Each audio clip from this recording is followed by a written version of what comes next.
In the main bathroom, you'll find that we have this lovely spacious shower.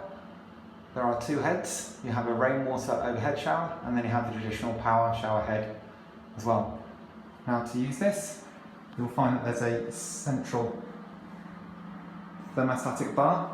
Now this will control on the left hand side which shower head you use, and on the right side the temperature.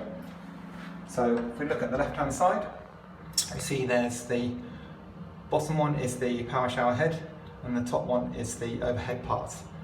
To turn on the water, you'll need to push this button in, and then if you were going for the overhead part, you turn it away from you. The more you turn this away from you, the more water will flow.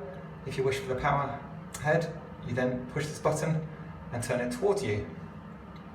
For the temperature, to get colder, you then turn this away from you.